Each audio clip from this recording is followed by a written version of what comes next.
Welcome to the Oregon City Council Committee of the Whole meeting for November the 6th, 2023. And the time now is 7:02, and we'll open the meeting with the Pledge of Allegiance. Pledge allegiance to the flag of the United States of America and to the republic for which it stands, one nation, under God, indivisible, with liberty and justice for all. Thank you.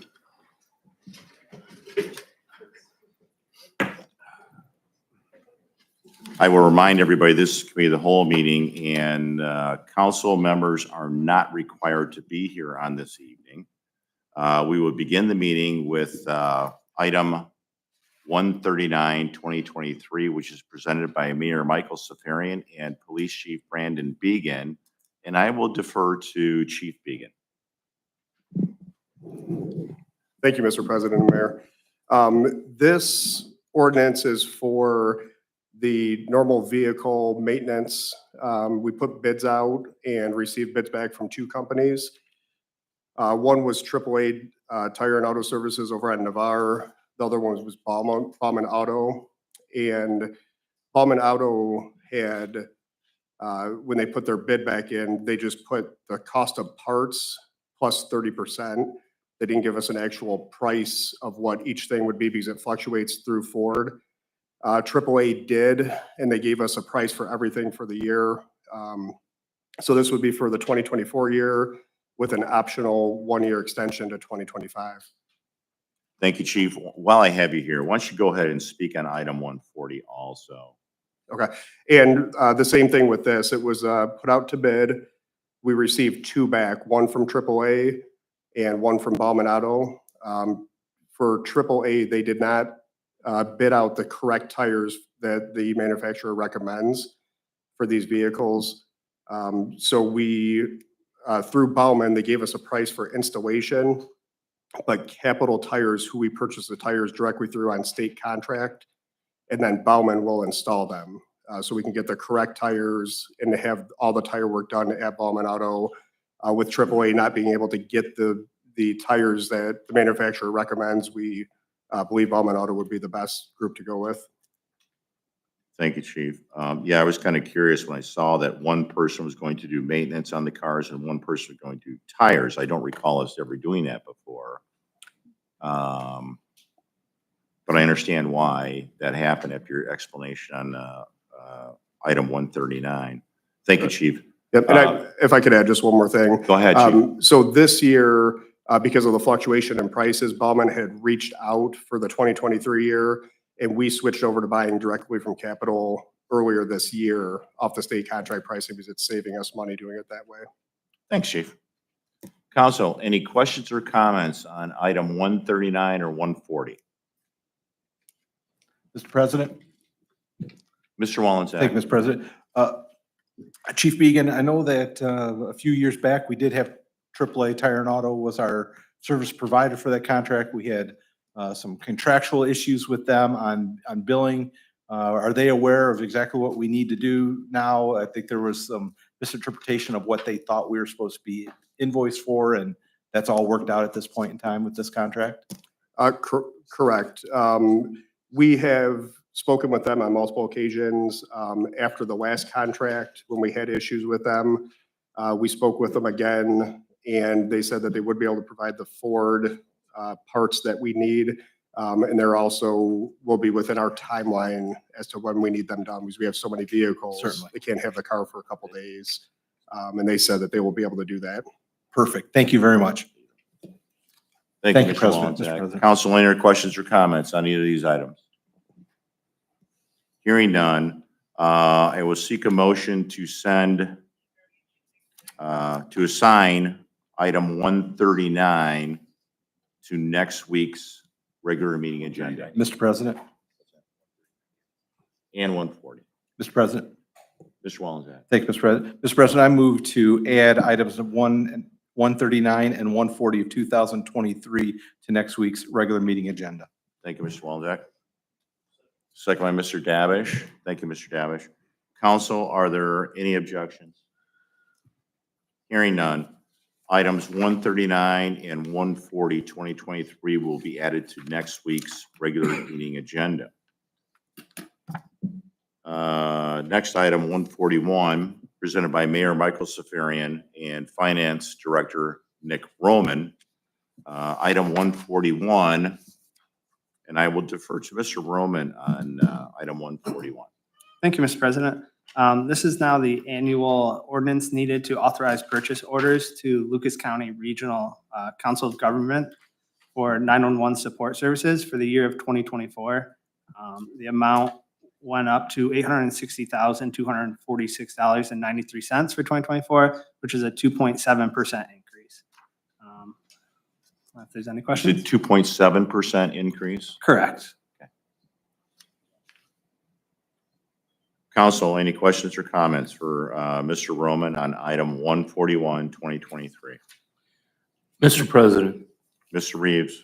it's not a direct question to Mr. Roman. It's more to our administration. I know that this, I mean, it's, I get everything, the cost and stuff goes up, but how is this compared to the other jurisdictions that are of similar size and people and things like that, comparable, like with our price? I mean, I don't want to get on a tangent here, but I've had people, even within our own fire department and police department, that have said that how we're still getting screwed up on addresses and things like that when there's a 911 call. If we're paying this amount of money, we shouldn't be having these issues.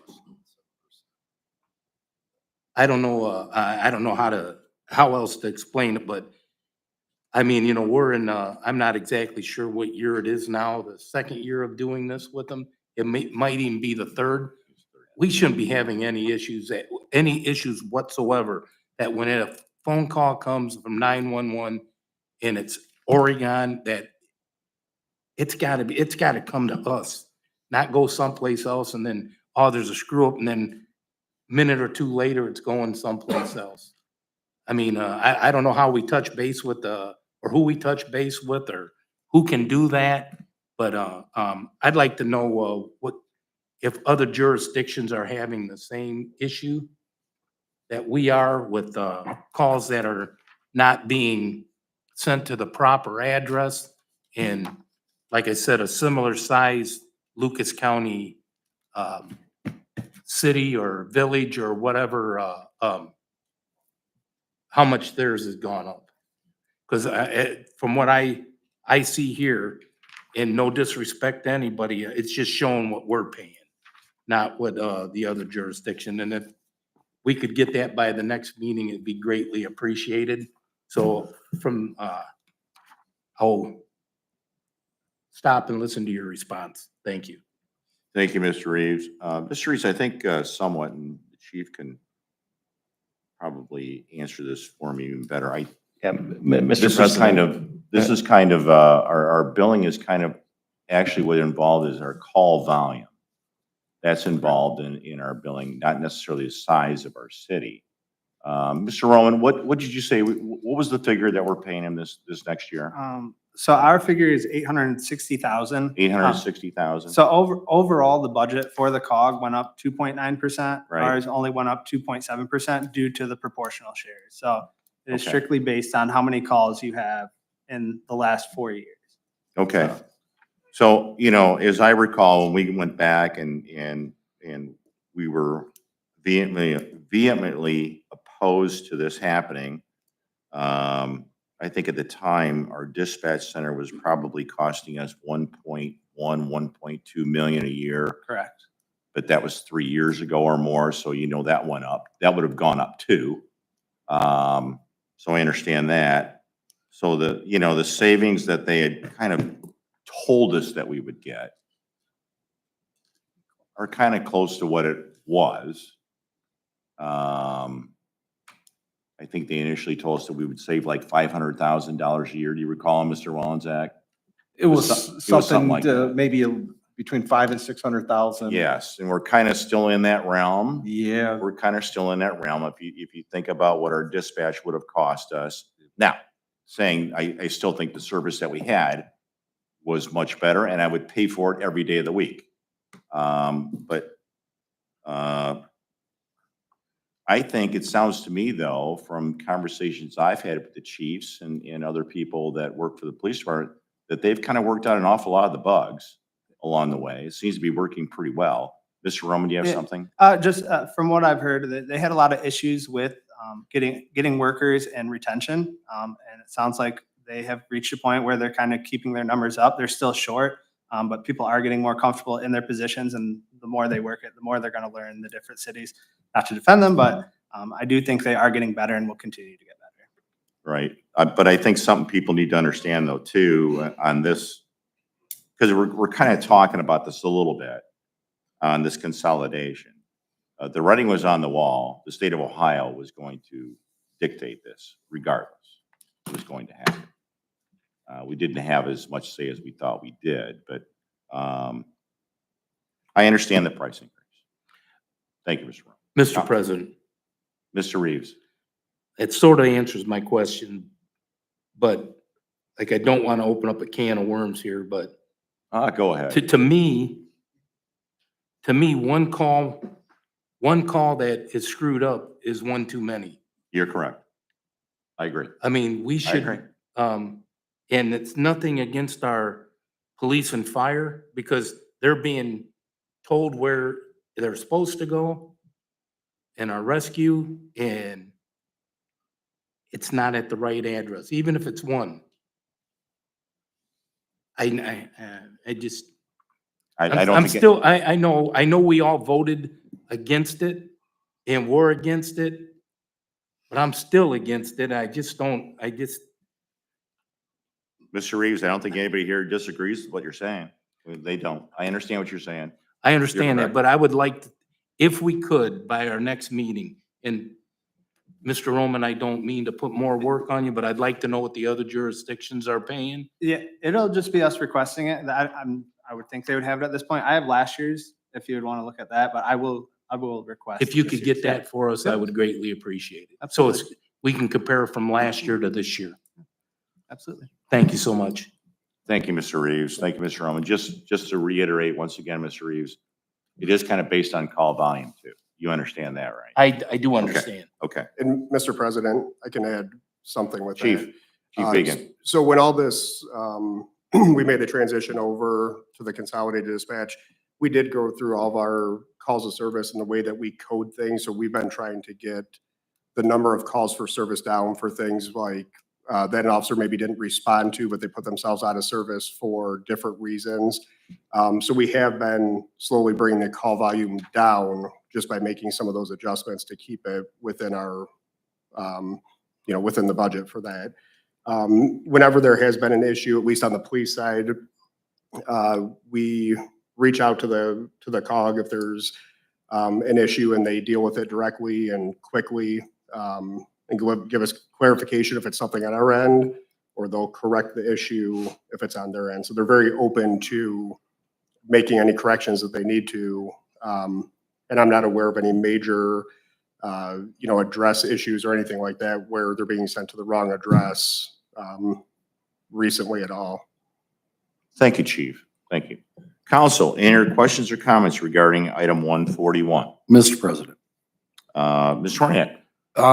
two quick pieces to this. One, as we're meeting with them, and I don't know if this is for the chiefs or for Mr. Mazer, as they're meeting, as they're going through this, I mean, is there discussion of, I'll say, further training, improvements in learning the local jurisdictions where people might not be familiar from? Obviously, our dispatchers knew Oregon, they were here, they knew it like the back of their hand. When you told them something, they're like, oh, are you on the left or right of Mr. Smith's house? They knew it that well. And, from somebody who sits up here in the community, that made us feel pretty good that they had that experience. So has there been any discussion about training in jurisdictions, areas, so these people get to know it more? Obviously, experience gains them more, but you could be there for 2 months and not have a call to Oregon or to Maumee or to wherever. Is there any dialogue or discussion in any of the meetings about trying to do some of that? Mr. President, thank you, Mr. Horniak. Mr. Major, go ahead. The regional COG meets typically monthly, and I sit on as the representative of that board. So there hasn't been any discussion specifically about dispatchers going into, not that granular about training. So that would be something we'd have to ask Stacy Mitchell, who runs the COG, to see what type of training that they do in each jurisdiction. As Nick pointed out, and I think everybody knows, and I think I mentioned in a weekly update that their staffing levels, they've been trying to maintain their staffing levels. Just like anywhere else, they have turnover. And any dispatch center, it's a stressful job. They do turn people over. It's, I believe they have 151 staffed positions that I think last meeting they were up to about 136. So they were getting back up to, certain levels, but yeah, obviously turnover anywhere, you're going to have, training for, people if they're from the area or they're not from the area. So that's something that we're just going to have to ask on a more granular level. I've got an email started right now to Stacy Mitchell. I also know that Councilwoman Pauloff has talked with Stacy Mitchell and wanted her to come in for either a safety committee meeting or a committee of the whole to kind of talk about the regional COG and what's going on and kind of give an update on all of that. So, we can be prepared with questions and hopefully get some answers that all of you are looking for. So I hope that answers that. There hasn't been that discussion at the regional COG meetings in that granular of a level. So. But Thank I you, Mr. suggest we Major. can probably bring that suggestion forward. Yeah. I would certainly believe that there's ongoing training that goes on with the individuals employed there and that are handling calls. Certainly there's, some downtime, some ability for training. I'm sure they do some continuing education in certain areas. Certainly, I think we could suggest that as, a potential opportunity. I have to believe that other communities have faced, a few challenges with this as well. So I think it not only benefits Oregon, but benefits the entire community served by the COG. Yep. The other question I had with this, and, I go back to the time when we were first being presented with what was inevitably going to happen with this. There was a discussion about our need or how we are going to handle non-emergency calls and off-hours calls. So our dispatch was available basically all the time. What does that cost look like? Have we been tracking that? Do we cover that? Mr. President, Mr. Horniak, we do get the non-emergency calls now. I guess my opinion, from what we had before, our dispatchers knew the person, they knew the situation, they knew what we were looking for. They prepped it for us, made it easy. I don't think you'll ever have that, to be quite honest. But we do get non-emergency calls, and a lot of them go between Keith and Mary Wolf for streets and for water. We have our phone tree system. I don't know if we really track the number of calls we get through that. I don't know with Keith and Mary as to what percent of their calls come now from dispatch versus from that phone system. So. Okay, Thank you, Mr. Rome. fair enough. Thank you. Thank you, Mr. Horniak. Council, any other questions or comments regarding item 141? Hearing none, I will seek a motion to send item 141, 2023 to next week's meeting agenda. Mr. President, Mr. Reeves. so moved. Thank you, Mr. Reeves. Second by Mr. Davish. Council, are there any objections? Hearing no objections, item 141, 2023 will be added to next week's meeting agenda. The rest of the items that we have this evening are presented by Mayor Michael Safarian and Public Service Director Paul Roman. Item 142, I will defer to Mr. Roman. Thank you, Mr. President. This ordinance is needed to just secure our funding for the Navarre Avenue Safety Improvement Project and to allow the city to act as the local public agency, or the LPA, to administer the project. Our next Navarre project, we like to call Navarre 3.0, similar to our other two projects, but it'll be from Isaac Street Drive to just west of Coy.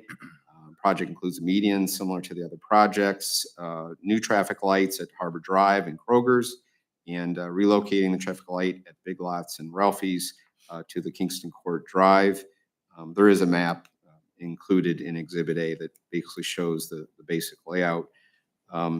The safety grant covers both design and construction. Normally, we get these dollars just for construction. It's rare to get it for design as well. And our plan is to acquire right-of-way in 2024 and construction in 2025. Exhibit A provides all the responsibilities between the city and ODOT to carry out the project. Our design and construction cost is estimated to be 7.6 million, and that does not include right-of-way acquisitioning was excluded from that. We're hoping we'll likely apply for OPWC dollars next year and hope that that'll help pay the local match, because this is a very big project, and I do think we need to try to secure other funding to help provide this project. So that's it. The design is currently underway. That was approved in April. I think for accounting purposes, finance wanted this agreement done for this year just to acknowledge and secure that we have the funding. I think that's something that the accountants want to see, so, or the auditors. But happy to answer any questions. Thank you, Mr. Roman. Council, any questions or comments regarding item 142? Mr. President. Mr. Wallenzen. Thank you, Mr. President. Mr. Roman, I know in the past we've had community meetings with stakeholder groups. I'm assuming we'll go down the same path, or are we at the point now where the stakeholders know what we're doing, or do we want to continue to gain input from them? Well, and we mentioned the project a couple times, but probably the last stakeholders meeting was solely this project, and we did receive a lot of input, and we still get calls and from the property owners that we'll probably be acquiring right away from. We've had a lot of discussions with already. No, I don't know.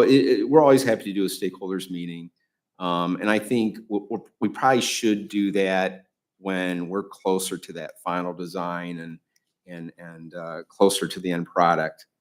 So yeah, I would think you'd have at least one more to do. And this would probably end up being about, what, a 6-7 month project? Oh yeah, it'll be a full construction season for sure. And I think, and just like what we've experienced at Navarre and Coy, the wait time just for the lights and everything else can take a much longer period. Speaking of Navarre and Coy, when will the construction cones be taken down? They're taking them down today. Just earlier Good, thank today, so. goodness, thank you. Yeah. Yeah, so moving forward, I think it would be important just to at least bring the stakeholders on Navarre Avenue up to speed on Yeah. the construction, what to expect, so that they, you know, obviously their business will be affected during the construction phase. Yeah, and even with that, we like to provide letters just to explain everything to expect too, just as we even do construction in general.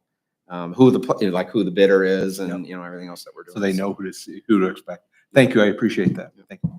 Thank you, Mr. Thank you, Mr. Wallenzen. Thank you, Mr. Roman. Mr. President, Mr. Reeves. I know, thank you. Mr. Roman, I know we talked this morning a lot about this project, and I just want to say before we move this, instead of waiting later, I think it just seemed like within a day, you know, you're driving through there and it looks so much more pleasing to the eye without all that clutter up above with the new lights. So I wanted to make sure that we thank you guys for that, getting that taken care of with the underground wiring and stuff like that, the cables and all that. It really looks a lot better when you go through there. I mean, it almost looked like it brightened up the sky a little bit. So thank you. Thank you, Mr. Reeves. Council, any questions or comments regarding item 142? Hearing none, I will seek a motion to send item 142 to next week's regular meeting agenda. Mr. President, Mr. Davish. so moved. Thank you, Mr. Davish. Second. Second by Mr. Reeves. Thank you, Mr. Reeves. Council, are there any objections? Hearing none, item 142 will be added to next week's meeting agenda. Next is item 143, and once again, I'll defer to Mr. Roman on item 143. Thank you, Mr. President. This ordinance is needed to enter into a construction contract with Hanks Plumbing and Heating, or HPH, for the Oregon Waterline Replacement Program project. This involves Seaman Road, Norton Road, and Wynn Road. All of you are aware of this project. The bid tab and bid reviews included in Exhibit A. Out of the 8 bids received, HPH was determined to be the lowest and best bid. The city did receive a lower bid from Great Lakes Demolition, but it was withdrawn within a couple days of us opening the bid. They basically had a math error on their labor costs. I did refer the matter to our law department, and we did accept their withdrawal. It is per their Ohio Revised Code. They do have the right to do that.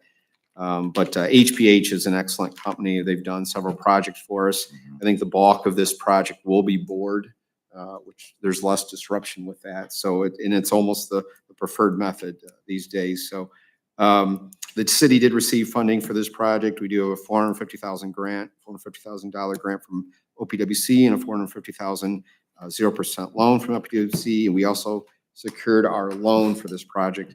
The interest rate is 2.88%. Which is probably 2% higher than our previous loans. It's still a low interest loan, but those interest rates are definitely going up. So, and that loan agreement, that the exhibit to that loan agreement is attached at the end that just explains the breakdown. Beyond that, happy to answer any questions.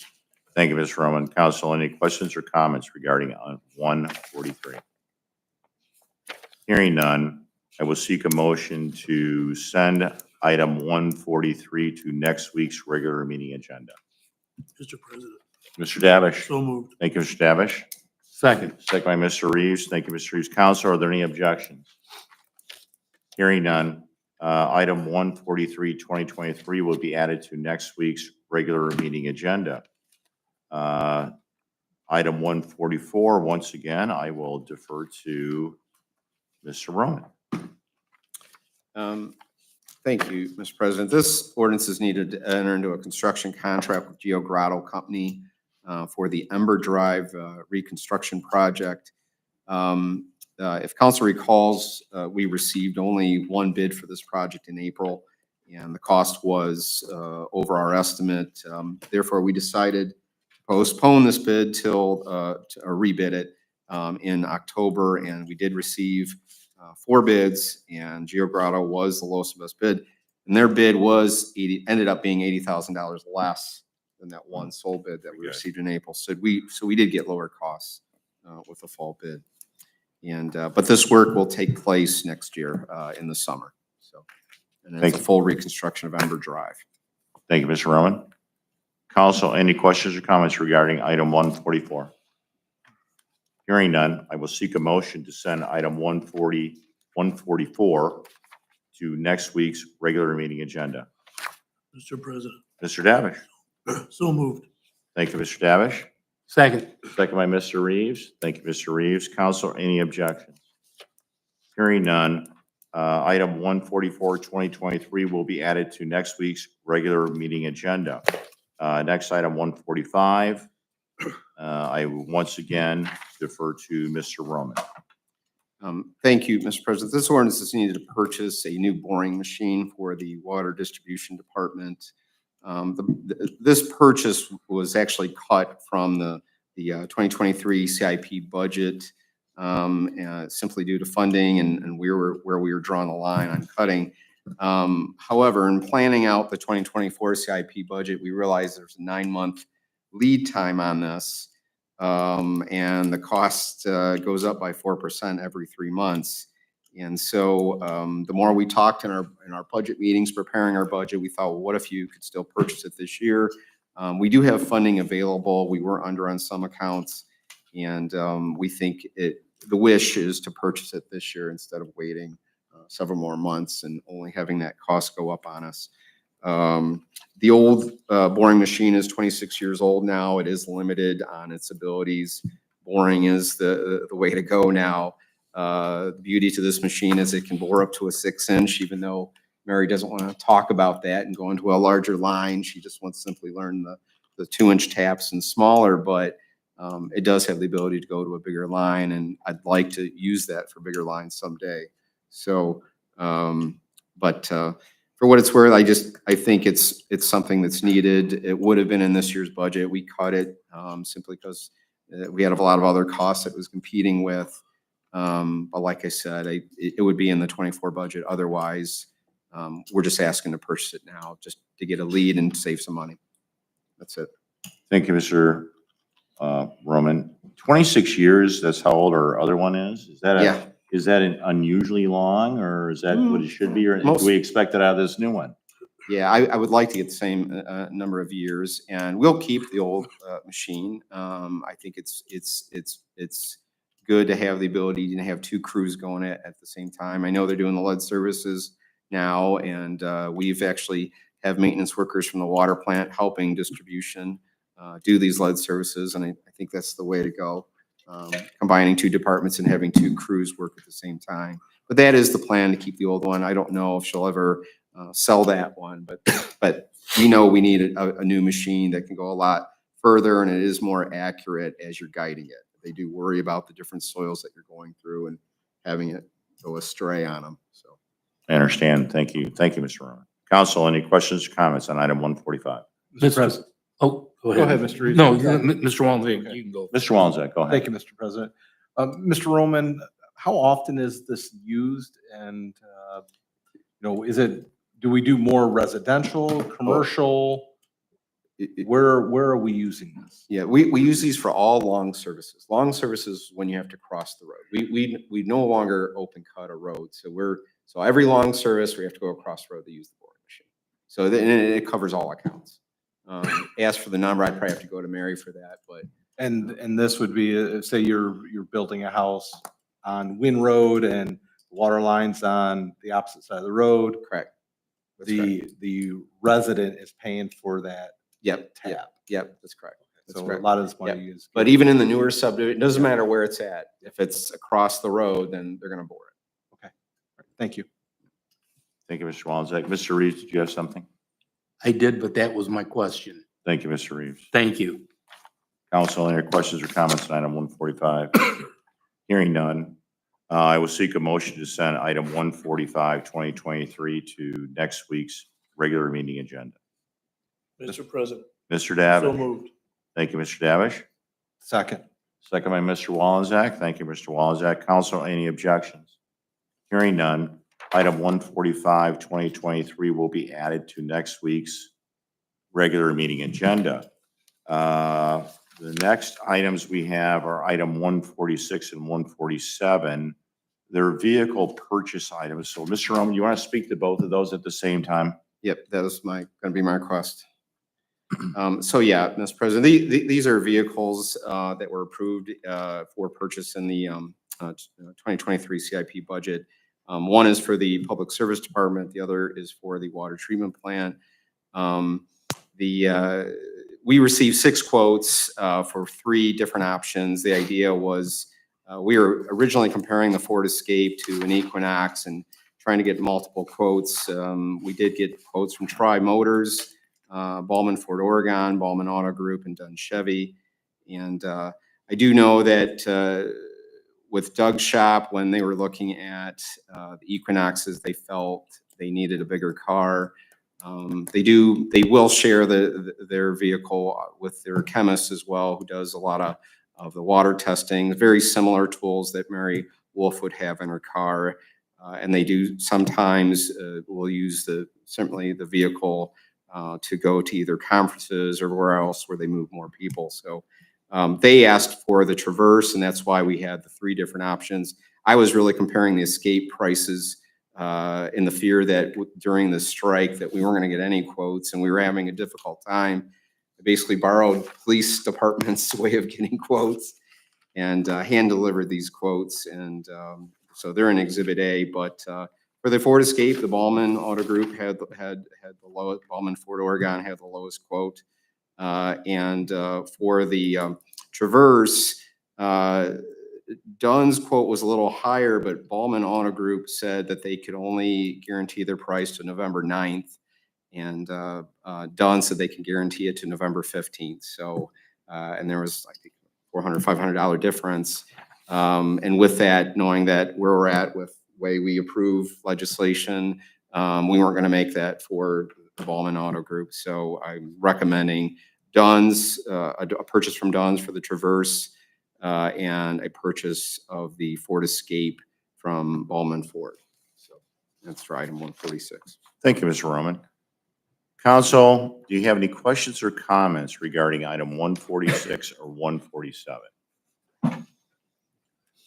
Hearing none, I will seek a motion to send item 146 and 147 to next week's regular meeting agenda. Mr. President, Mr. Davish. so moved on both items. Thank you, Mr. Davish. Second. Second by Mr. Drake. Council, are there any objections? Hearing none, items 146, 2023 and 147, 2023 will be added to next week's regular meeting agenda. Council, that concludes the items we have for this evening. We will now move to the mayor's report. Thank you, Mr. President, for the report. Thank you, Mr. Mayor. Mr. Major, you have no report either, do you? No report, Mr. President. Thank you, Mr. Major. Ms. Pepora. No report, Mr. President. Thank you, Ms. Pepora. Mr. Roman. I've said too much, no report. Thank you, Mr. Roman. Mr. Reeves. No report from my standing committee, but, I would like to wish everyone that's on the ballot tomorrow, good luck. And I also wanted to say that once you are elected and sworn in, that government isn't as easy as some people so think it is. Reality and truth are not always what some people want to hear. There are times being on council that you have to be the bearer of bad news, and most citizens, whether they like it or not, get it, and some don't. So I just wanted to put that out there. And like I said, I would wish everybody good luck tomorrow that is on the ballot. Thank you, Mr. Reeves. Mr. Drake. No report. Thank you, Mr. Drake. Mr. Wallenzeck. No report this evening. Thank you, Mr. Wallenzeck. Mr. Davish. No report. Thank you, Mr. Davish. Mr. Horniak. No report. I know I'll defer to you as far as announcing Economic Development Committee meeting. You can announce it if you want. You go right ahead. I will not be here available for that meeting next week as I'll be out of the country. Okay. So I'll let you go ahead and announce that with times for everybody. So thank you. Thank you, Mr. Horniak. Yeah, I have nothing for my standing committee. However, we did have a committee hearing for Economic Development and Planning Committee that was originally scheduled for November 27th. I requested that move to November the 13th, 2023 at 6 p.m.